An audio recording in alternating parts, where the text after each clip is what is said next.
Welcome to Profit First Nation, the official podcast for entrepreneurs who are operating their businesses in the zone of permanent profitability. I'm Mike Michalowicz, the author of Profit First, and now here's your Profit First Nation guide, Danielle Mulvey.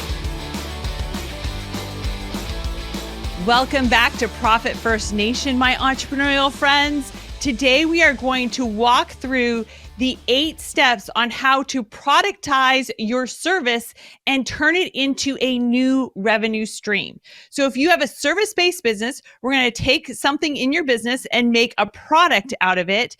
And if you already have a product-based business, this is actually going to be a cool process to go through to maybe create another new product in your business.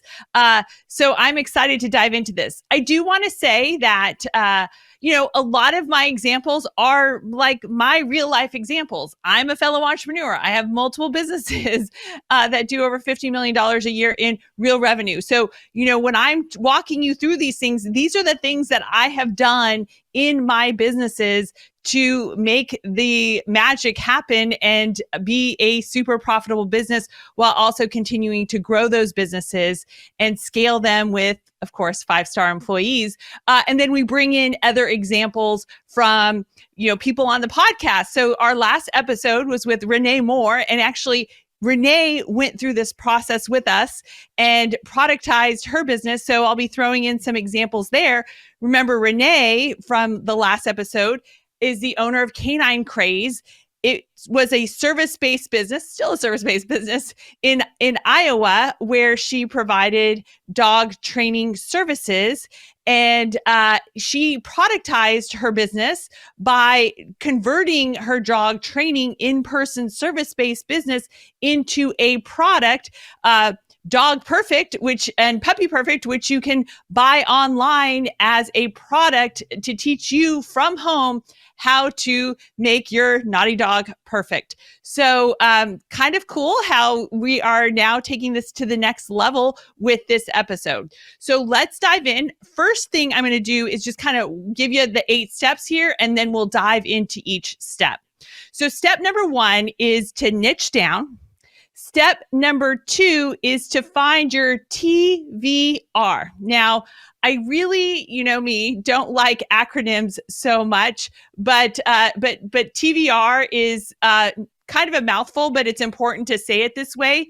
So it's your teachable, valuable, and repeatable aspects of your business. So teachable, valuable, and repeatable. So we will default to TVR for this episode, but I'll try to repeat it. Doesn't quite roll off the tongue, but that's what it is. Step number 3 is defining your 1/4 inch hole. And step 4 is branding it. Step number 5 is listing the ingredients. Step number 6 is getting preemptive about objections. And number 7 is to price it. Remember, there's only 2 ways to increase profitability: increase margin and decrease expenses. So we want to price it with a good, healthy margin. And step number 8 is to manufacture scarcity, which is that urgency to buy, right? Okay, so diving in and going a little bit deeper on step number 1. So step number 1 in how to productize your service to turn it into a new stream of revenue is to niche down. And so what we mean by niching down is, peeling back the layers. When we try, and this is, I don't know, this is probably the hardest part until you experience it and you believe it. But, we tend to avoid niching down, but I'd like to remind you that, the niches are in the riches are in the niches. And it is absolutely true. You will be richer the further you niche down. And what do I mean by that? So when you try to serve everyone, you kind of serve everyone okay.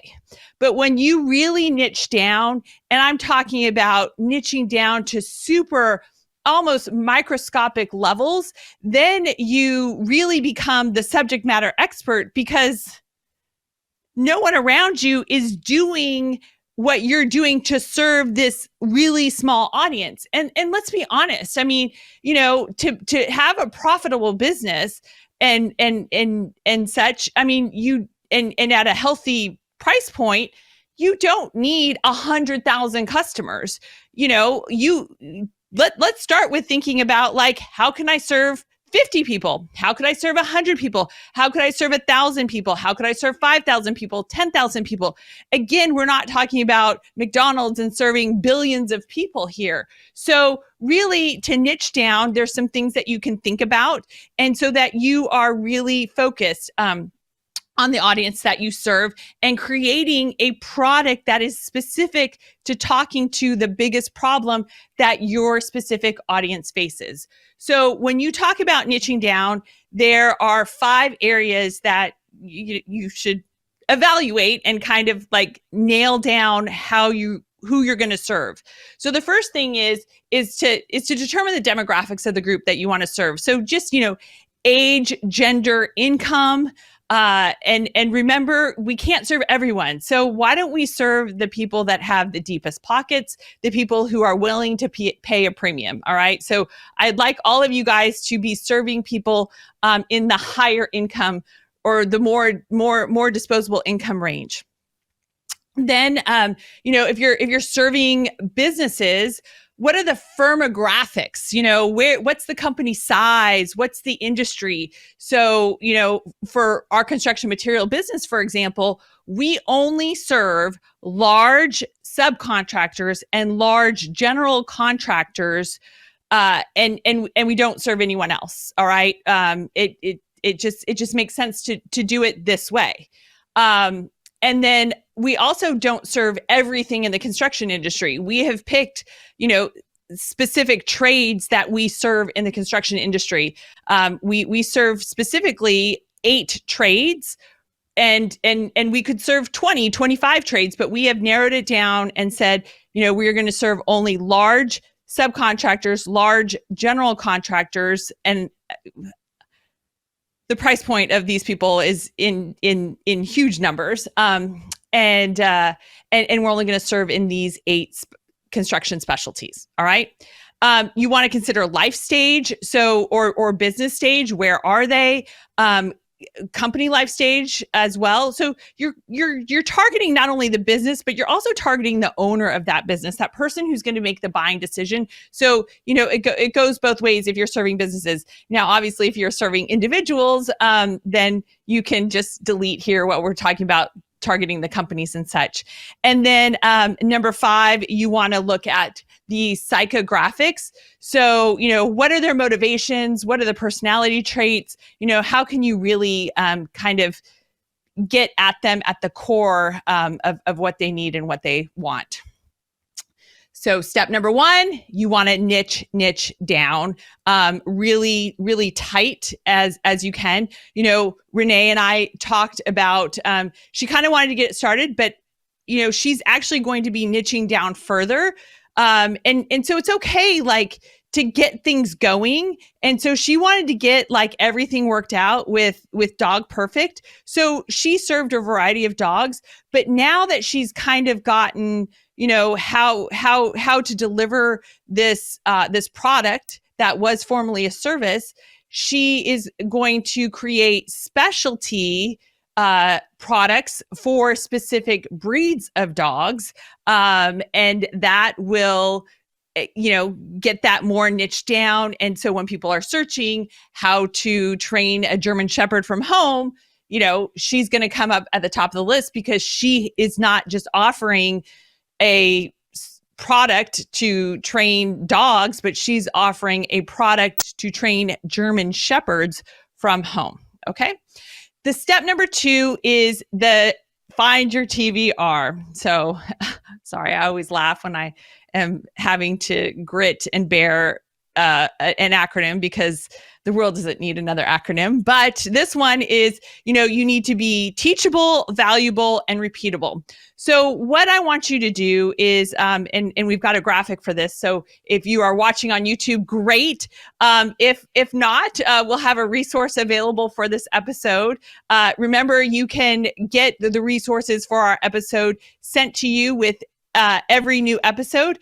Just go to Profit First Nation and click on contact, and there you will be able to opt in to receive our resources that come out with episodes either via email or text. So go to profitfirstnation.com and click on contact. So what you want to do is, in finding your teachable, valuable, and repeatable aspect of your business, you're going to want to create a matrix, and you're going to list your products or existing services now in one column. Then you're going to have, you're going to score it on a scale of 1 to 10. How teachable is it? How can you teach it to others so that they can teach it? I mean, you're not the one having to do it all. And then how valuable is it to your target audience? And then you'll score that on a scale of 1 to 10. And then how much is it repeatable? And you'll score that on a scale of 1 to 10. And then you'll total up those columns: teachable, valuable, and repeatable.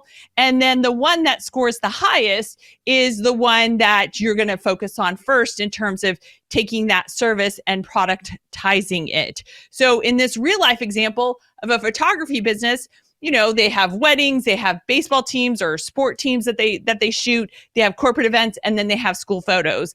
And, school photos is 27 points. The next one is 21 points. So school photos is the one that, this company should focus on in terms of productizing that service. Step number 3 is defining your quarter-inch hole. We've talked about this before. I love this analogy. If I need a quarter-inch hole, I want to buy a quarter-inch hole. I don't want to have to buy the tool, the drill, and the drill bit to make the quarter-inch hole. I would just like the quarter-inch hole handed to me on the piece of wood or wherever I need it. Okay, does that make sense? So, what is your quarter-inch hole, and what are the benefits of buying the hole instead of buying the tools and the accessories to make the hole? All right. So step number 3 is defining your quarter-inch hole, and just, how can you kind of just hand it to them as complete as possible? Step number 4 is you've got to brand it. So branding is really important. You want to be as literal to a certain degree as possible. It's fun to get fancy and such, but let's think about it. Things that are just tell you like it is what it is, like an emergency taco kit. Well, I got a good sense of that. But if I called that Felipe Special, I don't know if I would know what Felipe Special in a box is, right? So emergency taco kit works better because it's very literal. Here's an example of what not to do. It's crazy. I think we've all seen these pharmaceutical ads on TV, and they have these like crazy, exotic, made up names that make them sound like the miracle that they are. But what's so funny is they're, advertising it, and then I'm like, what is it even for? I don't even know what Illumina is or Paraxalala. It's just, I still don't know what it's for. I just see happy people dancing, right? That's a pharmaceutical commercial. So don't do what the pharmaceutical companies do. Don't call it something that you just don't understand. It's too exotic to understand what it actually means. Try to be as literal as possible in terms of what you name your product, because right there, if when they hear your product and it solves their problem, they're going to be ready to buy it with cash in hand. Step number 5 is to list your ingredients. So if you are selling an emergency taco kit, what is in that emergency taco kit? You want to list your ingredients there. So when we sell, for example, with the All-In company, we have a hiring system overhaul. And boy, do you get a lot with that. And it is a complete package, but we list out the 25 plus tangible assets that you get with the All-In hiring system overhaul.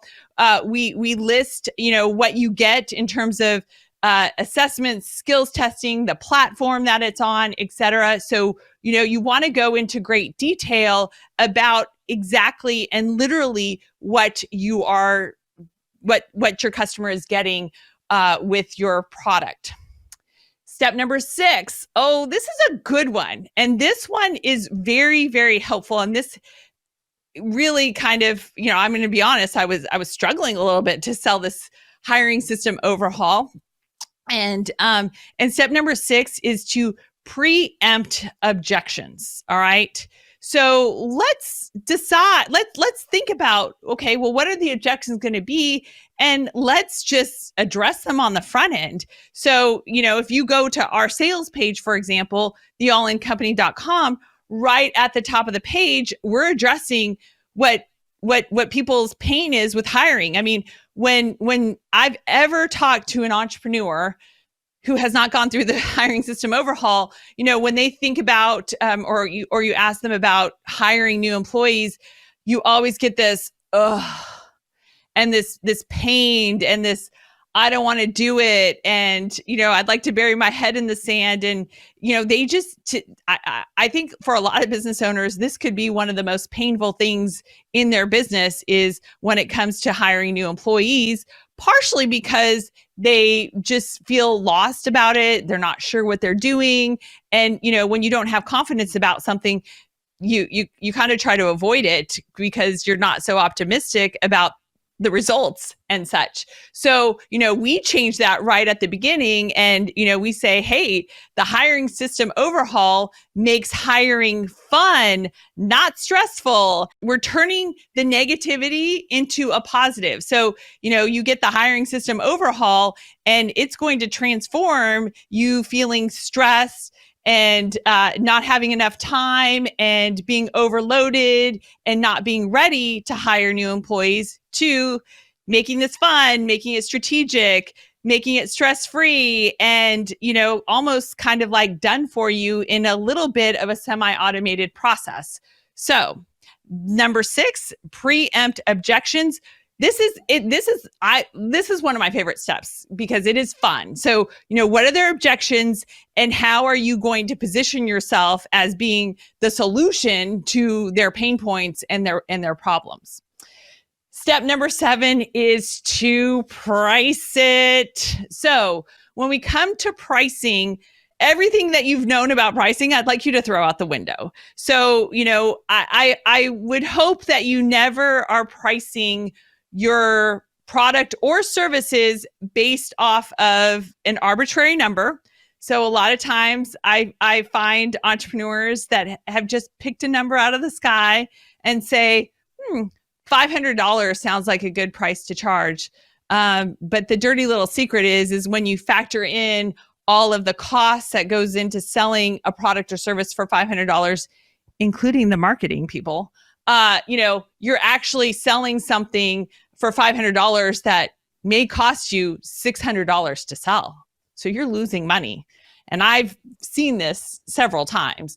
But even still, if you're picking the arbitrary number, if we're going to sell it for $500 and the cost of goods is $50 is not enough margin really on a $500 sale. So you want to be really strategic about pricing it. And, a lot of factors come into play, but I'm going to give credit to Mark Coudray, who's been on the episode, he's been on Profit First Nation a few times as a guest, but I love his analogy when it comes to pricing. So, and I probably have said this, but I'm going to repeat this.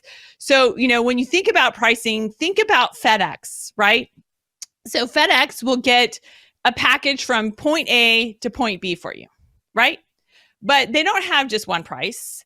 They have like 5 different prices. So if I want to get that package from point A to point B, I can pay a super premium price and get it there by 8 a.m. next day. Or I can pay the next premium price and get it there by 10 a.m. Or I can pay the 3rd tier pricing and get it there by the next day in the afternoon sometime. The 4th tier pricing is 2 or 3 days it gets there. And the 5th tier pricing is the slow boat to China. Just kidding. It's FedEx ground, right? And it'll take a week or more to get there. So, when you come to pricing, think about how valuable your pricing is in terms of, the speed at which they get the results or the speed at which you deliver the product. And, price your items so that it is attractive. We've talked about Goldilocks pricing too. Like you kind of want to have things priced so that people are buying the middle, the just right pricing and such. And the super premium pricing is really super premium. It's 2x what your middle price is, at least. But also to don't say, oh, my time's worth $150 an hour. It's going to take me 4 hours to do this, so I'm going to charge $600. No, you never want to price things as a function of time and rate. You want to price things as a function of the value. So here's a real life example that happened the other day in terms of pricing and maybe not what to do. So our water heater went out and we needed to replace it. And what's interesting is I got, and I Googled it, to be honest, like, okay, well, how much does it cost to replace a 75-gallon water heater, just labor only? And so I Googled it. So I had a range. It said between $400 and $1,000 for labor for that. And I like to use Yelp to just be efficient. And I make these requests, when the water heater goes out at 9:30 at night and you walk into your garage and there's water on the floor, but let's just move beyond that. But it was interesting. I got prices from $400 to $2,300. Now, it takes a plumber less than 45 minutes to replace a 75-gallon water heater. We had already drained it, so that saved some time too. So, no plumber is charging, and it takes, 2 guys to do it. So no plumber is really valuing their time at, let's just say, the $1,000 price, $500 an hour for 2 guys. There's lots of things that go into it and such, because if they were valuing the price, then they would be, it would be $300. But the $2,300 they must have been so busy, to be honest, that they were like, well, we can push another client who's paying us $1,000 or $1,200, and let's see how desperate this person is if they want to pay us $2,300. All right. So spoiler alert, we went with the $1,000. We didn't go with the lowest price person. It became a function of when they could do it and ratings and things like that. And we decided to go with a little bit on the higher side, not the cheapest side, but we decided to go with $1,000. But I didn't go with the $2,300 one. But, again, kudos to that guy. I'm sure he sometimes gets $2,300 and I'm sure he has variable pricing too. I was calling the night before. I said I could get the hot water heater the next morning at 6 a.m. when Home Depot opened and have it there ready for him and such. So anyways, that's how that went in pricing. All right, now we're at the last step. Oh my goodness, this has been so much fun, hasn't it? Step number 8 is manufacture scarcity. So you want to put a deadline basically on the customer making that purchase decision. So, sales just kind of do this on a general basis, like grocery stores. I don't know in other markets, but in our market, the grocery store sale starts on Wednesday with the circular and such, and then it ends on Tuesday. But what's interesting is some of the grocery stores here have like Friday deals and such that are only Friday. So they're incenting you to go probably on one of their slowest days, Friday. Who goes to the grocery store on Friday? Most people are going out to eat, this, that, the other, or they're going to push it to the weekend. But they've created some scarcity that, hey, this is only available for $5 on Friday, and normally it's, $8 any other day of the week. So putting a specific deadline to when they get it, or only offering a limited number of things, and saying, hey, we only have 100 at this price. We only have 20 at this price. Hey, the price is going to go up once we have 100 founding members. So you want to manufacture scarcity And then you got to kind of follow through. So if you say, hey, once we sell out at 50, the price is going to go up, you got to raise the price, and to be honest, some people will kick themselves because they didn't buy it for $50 and you raise the price to $75. And now, you said, okay, well, the next 100 we sell is at $75, but then we're going to raise the price again. And then when you've raised the price now to $150, boy, that person's like, oh my gosh, I could have gotten this for half off. I'm going to buy. I believe them. They keep raising the price and such.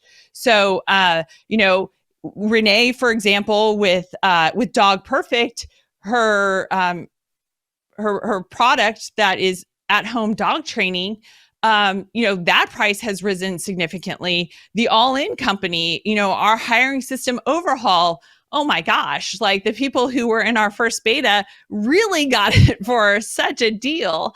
And I won't disclose what they paid for versus what we're offering now. But, again, you want to manufacture scarcity. We got those first people to do our beta. They're still members of our program. But everyone else who's come into the program has paid subsequently higher prices. And now we've landed on our final price, which again, way higher than where we started or how we've evolved into that and such. So there you have it, my entrepreneurial friends. Grab the resource, please, for this episode by going to profitfirstnation.com and click on Contact, where you can opt in to our resources. And cheers to another profitable day, my entrepreneurial friends. Thanks for tuning in to the Profit First Nation podcast. We hope you found today's episode valuable and that it's inspired you to take action towards achieving permanent profitability in your business. If you want to learn more about how to implement Profit First in your business and connect with a community of like-minded entrepreneurs, be sure to visit us at profitfirstnation.com to download our how-to guides and resources. Remember, permanent profitability is within your reach, and we're here to support you every step of the way. So let's do Profit First right together. Profit First Nation website, related podcasts, and videos are provided for general information purposes only and do not constitute accounting, legal, tax, or other professional advice. Visitors should not act upon the content or information found here without first seeking appropriate advice from an accountant, financial planner, lawyer, or other professional.